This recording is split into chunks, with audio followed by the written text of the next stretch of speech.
Hi everyone. Today we have the CEO of Edge, Puey. Thanks Hello. for coming. No problem. Thanks for having me. Happy to be here in Tokyo. Thank you. Um, Please tell us about yourself a little bit. Got it. My name is Puey. I'm CEO and co-founder of Edge.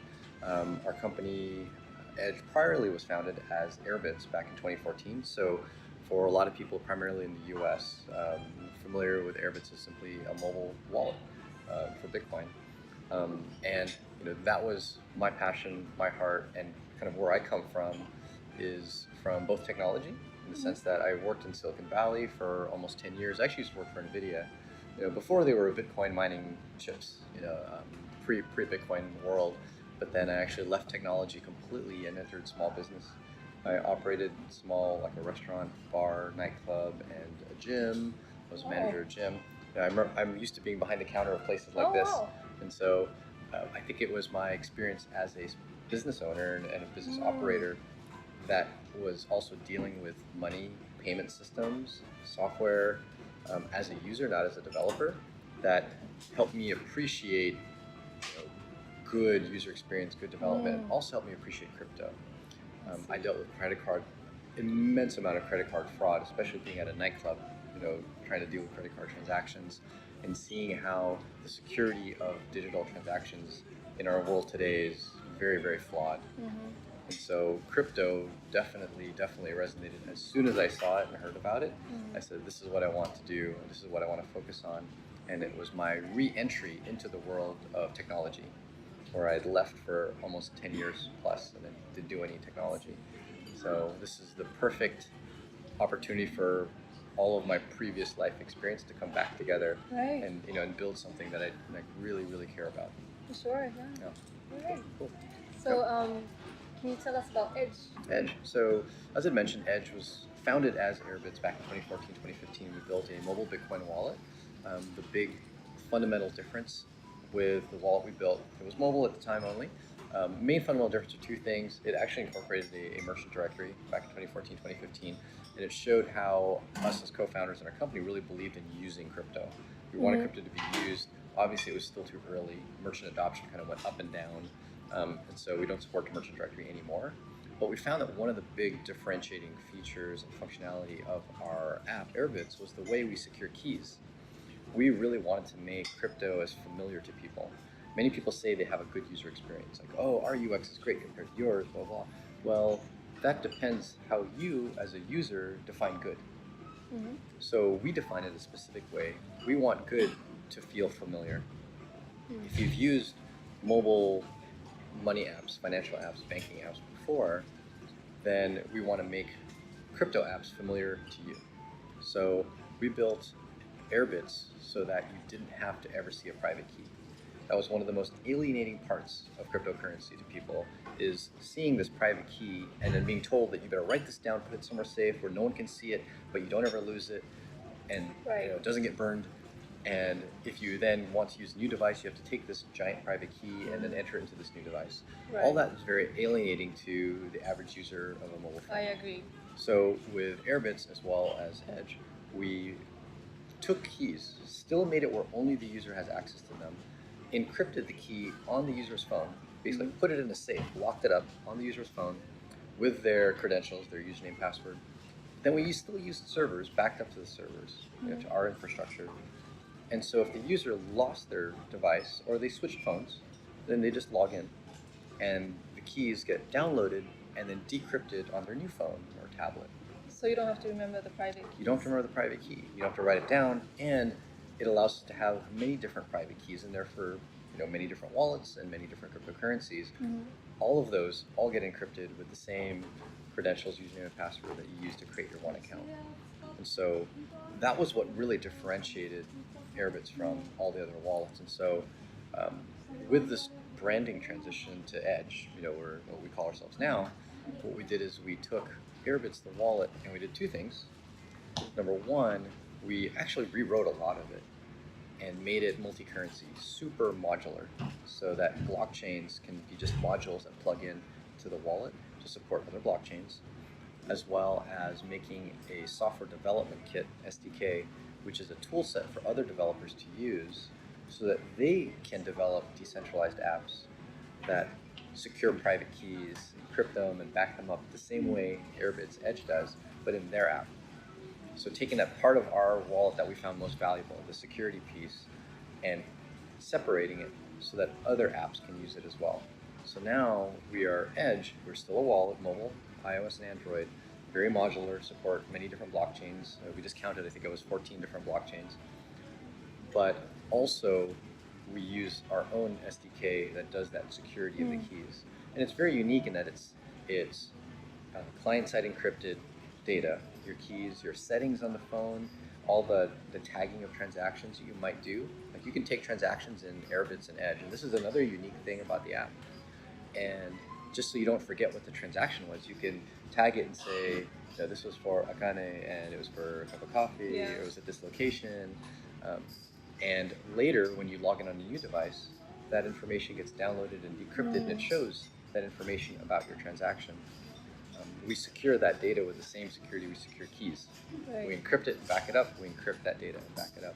So the users can see them, but Edge no and one other else people can see it. It's your own personal private data. Right. Now it's useful for you. You can search through it, but no one else can see it unless you opt to share it with people. That was a unique aspect of Airbits, and that's part of the user experience. My life prior to crypto, being in the small business world, I realized that when we make these transactions, as a company, as a small business, you have to track everything. Right? Otherwise, you don't know what you spent your money on, who owes you money, who did you send money to. So our app is almost like a little mini financial tracking app. For those of you who might have, operate a small business, you might be familiar with a software called QuickBooks.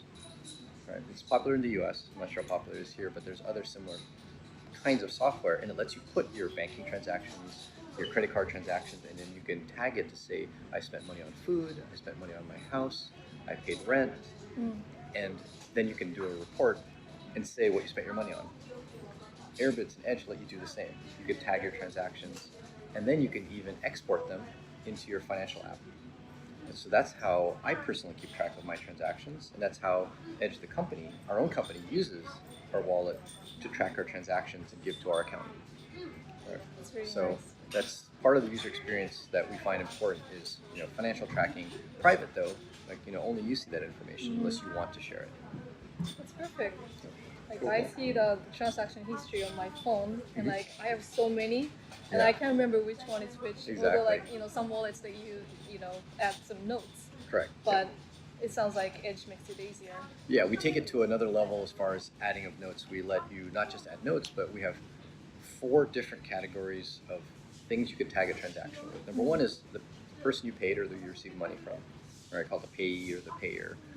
Second is the category.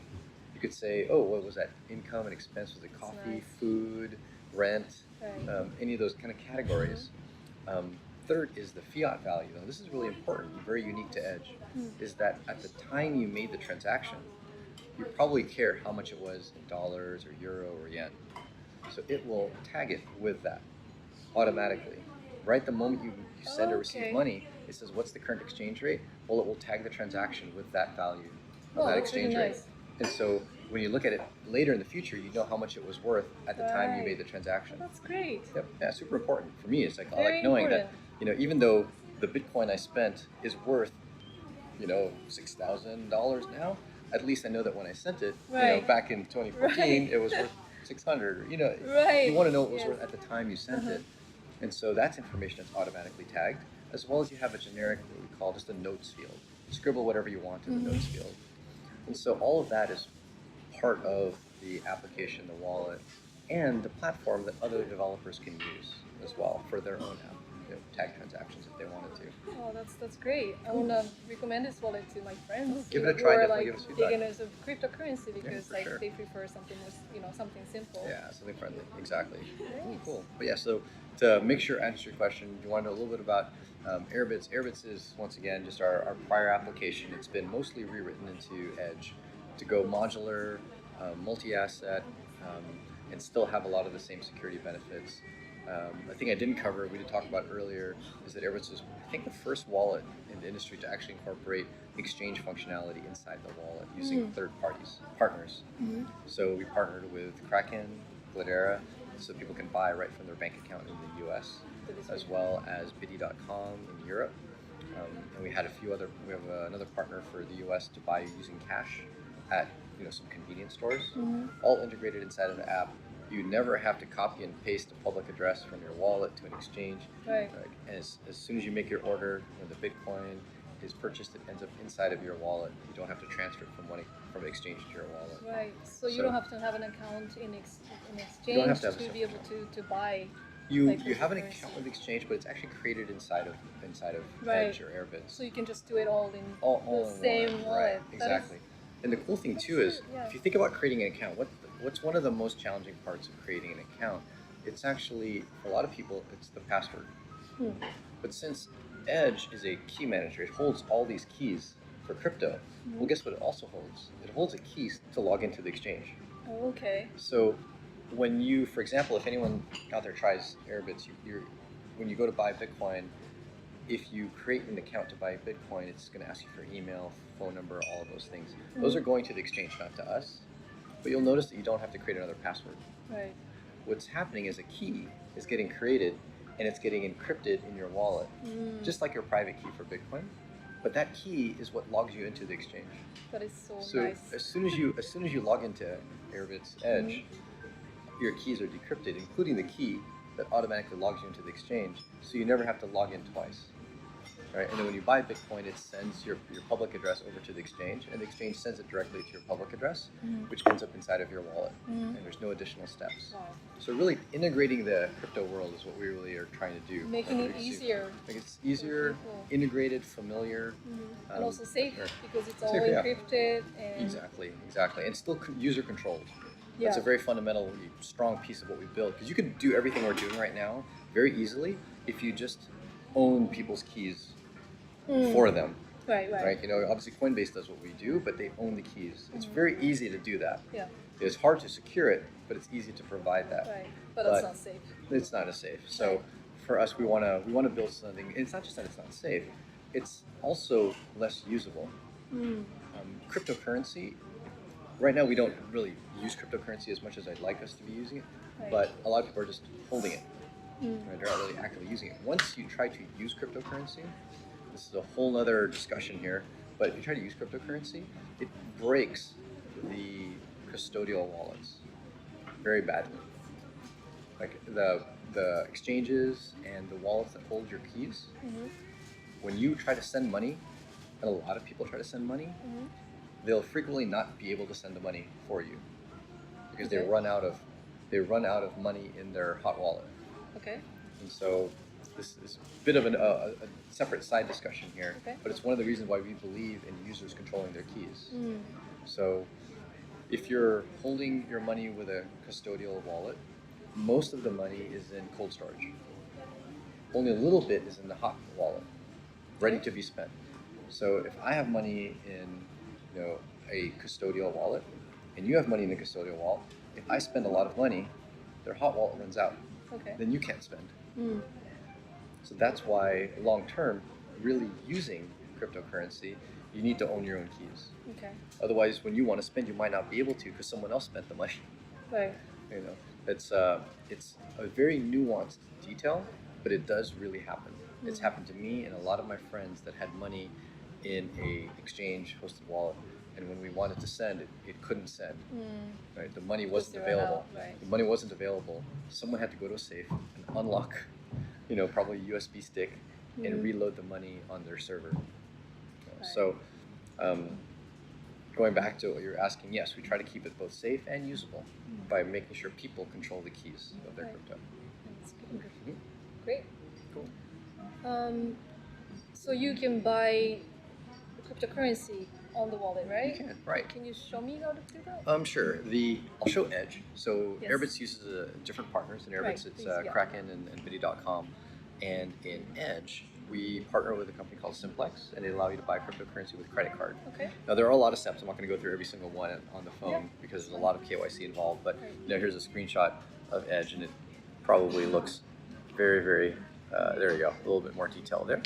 And in order to buy cryptocurrency, there's just simply a little menu button at the top, right there, and you'll see the buy cryptocurrency button at the top.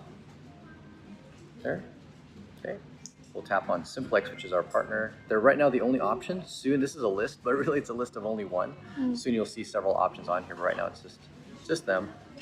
And from here, you've got a little agreement. Realize that obviously credit cards are risky for exchanges to accept as a payment mechanism, so they usually charge higher amounts of fees. And so the fees, 5%. it's 5 plus 1, so it's actually 6% total. Right. And then you say next. And with Edge, you have many different wallets that hold cryptocurrency. You have to choose which wallet you want to receive the crypto in. All right. And so these are all the wallets that I have in this account that hold a cryptocurrency that is supported by Simplex. They support right now Bitcoin Cash, Bitcoin, Ethereum, and Litecoin. So I can pick one. We'll pick the Bitcoin Cash there, and it'll show you the conversion rate. And that's the rate that they're selling you Bitcoin Cash for. You specify how much you want. You can either specify it in US dollars or Bitcoin Cash. If your region is here in Japan, you specify it in yen. And there's minimums. I think it's like a $50 minimum. So I specify $100. And it shows me the amount of Bitcoin Cash that I'd actually receive. That's so easy. It's simple. Well, this part's the easy part. Admittedly, people do need to understand that because this is a credit card transaction and there's a lot of fraud in the credit card world, that you will possibly need to provide a lot of information. And this is the part that's hard that I won't walk through. There's going to be a lot of personal details that you'll have to provide. I realize this doesn't go to Edge.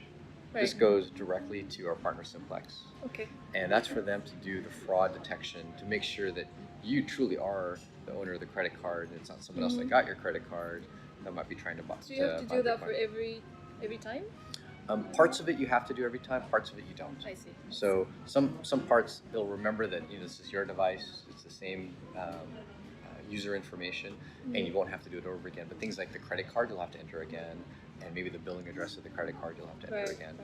And they are looking at improving that. Admittedly, that's one of the biggest challenges of their interface is the repeated asking of information. But realize it's not as convenient, but they are quite fast. On average, people get their crypto within an hour. And that's from nothing. That's like you just downloaded the app. Right. To be able amazing. to buy crypto, and people think that they're buying crypto when they're using other services, but is the crypto in your own private keys? Right. Usually it's inside. You buy crypto, but it's in the exchange. They don't let you withdraw. Right.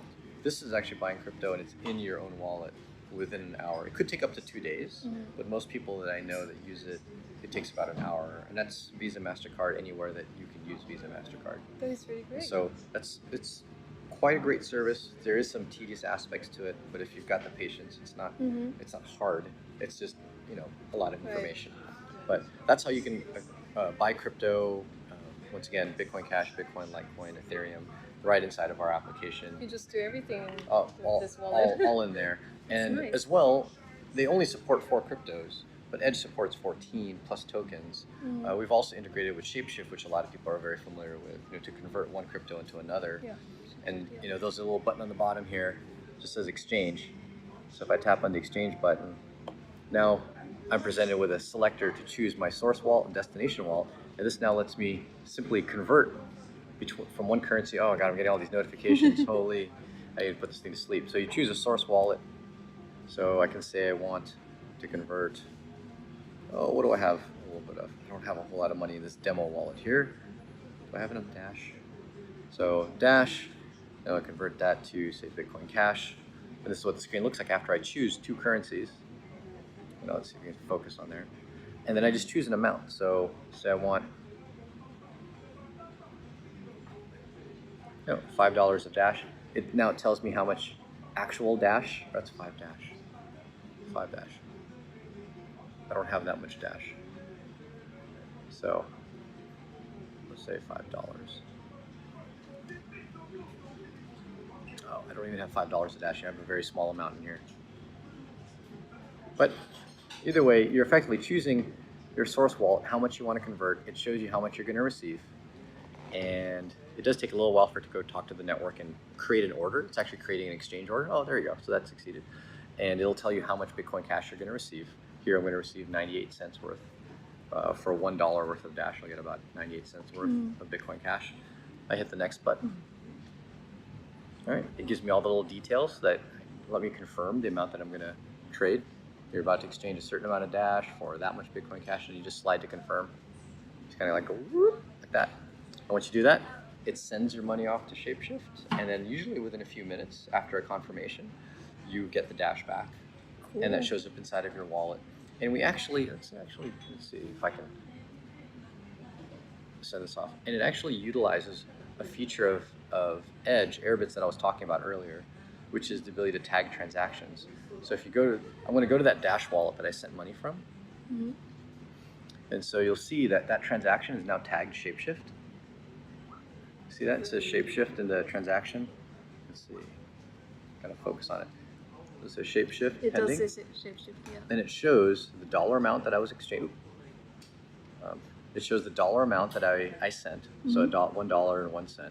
Yep. It shows a category, and in the category is exchange, dash to BCH, and then it shows me all this order information in the notes field for the transaction, such as the date, not the date, but the amount of Dash and the amount of Bitcoin Cash, the order URL, and a support URL, a support email, support@shapeshift.io, that I can contact to get help if I need any help on this order. So all of that got automatically tagged. Nice. And all of this information that you see here is private to you. Of course, Shapeshift knows some of this information, but it's private to you in the sense that it's all encrypted and backed up. So if you were to go and log in on another phone, you'll see this transaction, but it will have the same information automatically tagged. And you can change any of this. If for whatever reason you didn't want to call it Shapeshift, and you just, you wanted to call it Hey, you could, Hey. right? And it would just be called Hey. That's just the text field. You enter whatever you want on there. But of course, it really was a Shapeshift transaction. So I tag it as Shapeshift. I hit save. And then it shows up my transaction history, and there's the transaction. It's still pending, but eventually I'll confirm, and I should receive the Dash back. Nice. I So- like that how the wallet does everything for you, like automatically. And if you want to change things, you can. And You totally could, yeah. Yep. it's really cool. Yep, exactly. So you'll see some additional functionality come in the future. You mentioned exchange functionality, and yes, we'll add ability for people to exchange not just using credit card, but using bank transfer. That'll generally be much cheaper, usually less than 2%, 1.5% to 1%. But that'll be very regional. We're looking for regional partners, US, Canada, Europe, Asia, Japan, China, that type of thing. That's a little bit more one by one. Yeah, but you should start seeing it expand, as well as different cryptos. So with people in our company, they're fans of all different kinds of cryptos. We're one of the, I think, when we launched the app, we launched quickly with support for Bitcoin Cash, Bitcoin, and Ethereum, adding several others quickly. And I think we were the first multi-asset wallet that actually incorporates XRP, Ripple, and Monero. Those are considered two kind of challenging cryptocurrencies to add. And so prior to Edge, the only wallets that supported either of those two were wallets that only supported those currencies. So you had to get a Ripple-specific wallet just to do XRP. You had to get a Monero-specific wallet just to do Monero. And there were no multi-asset wallets to do it. We were the first to do, and we did it for both. Okay. And they work with Shapeshift, so you can convert Monero to Bitcoin Cash to That's XRP, really cool. all inside of the app. Yep. Do you have any plans to add more coins? For sure. I think you'll see probably us start to work down the list of some of the top 20 market cap based coins. I know we chatted earlier about what's the decision process? We get asked that a lot, what affects our decision making on what coins to add. And it's a mix. There's no one thing. It's obviously a bit of user demand, what do people ask for, as well as what is the kind of market cap interest, because that is a way of determining user demand, right? But a high market cap coin tends to be traded by a lot of people and hence has a higher demand, as well as the engineering effort. That's a big thing that's really hard for people to understand, is that some coins are much, much easier to add than others. So if coins are similar to Bitcoin, they tend to be easier to add because they're a small change. So, some recent coins that were added, Vertcoin, Bitcoin Gold, those were very similar to Bitcoin. They were still work. They weren't free. They weren't, no work at all. But they aren't as hard as adding, say, a Monero. Right? Monero and XRP were Totally different. totally different. So that required quite a bit of work. but it's kind of the work we're excited to do, because we like the Okay. challenge. Right. And Makes so it unique. it makes it unique. It gives people, it really feels like you have an integrated wallet solution for many different cryptos. So I think you will see a few others. I mean, if you looked at the top 10, top 20 market cap listed coins, those are the ones that we're heavily targeting Okay. at this point right now. Yep. Which coin is used the most at the moment? Used at the moment, so we don't know actually. Oh, okay. I'm proud to say That's that right. at Edge Okay. we don't actually know what coin is used the most at the moment. It's all encrypted. Yeah, it's not that it's only encrypted, but one of the other differences with Edge, in contrast to other coins, is that when you send money using Edge, you're not talking to Edge. You're actually talking to the blockchain. You're talking to public open nodes on the decentralized network. Right. So many people are worried. They say, oh my God, I'm creating an account with this wallet. Well, what happens if you go out of business? How will I access my account? Believe it or not, you can actually log into your account on your phone with no Edge servers. You could just Face ID, Touch ID, and that will decrypt the keys that are on your phone already, as long as you've logged in one time. If it's a new phone, you do need our servers to download the keys. But once you've logged in once, the keys are on your phone. And you can Touch ID or enter your password, and that will decrypt your keys. And then if you want to send your money, you can send it without Edge, because that just goes to the blockchain. Now that might differ depending on the different coins. Some coins have very few nodes, some have a lot of nodes.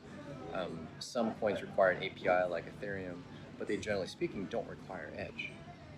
So that's a unique aspect of how we build our technology. So you don't necessarily, don't necessarily need us. Cool.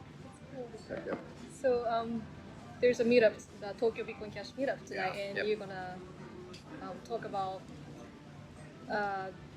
your topic that you're gonna talk about is decentralization is not the goal. Correct. Yeah. Can you tell us Expand on that a little yeah, bit? a little bit. Yeah. So this is a hot topic between conversations that I've been having with people in the industry, because we, if you think about it, what was the white paper of Bitcoin? It's like decentralized peer-to-peer electronic cash.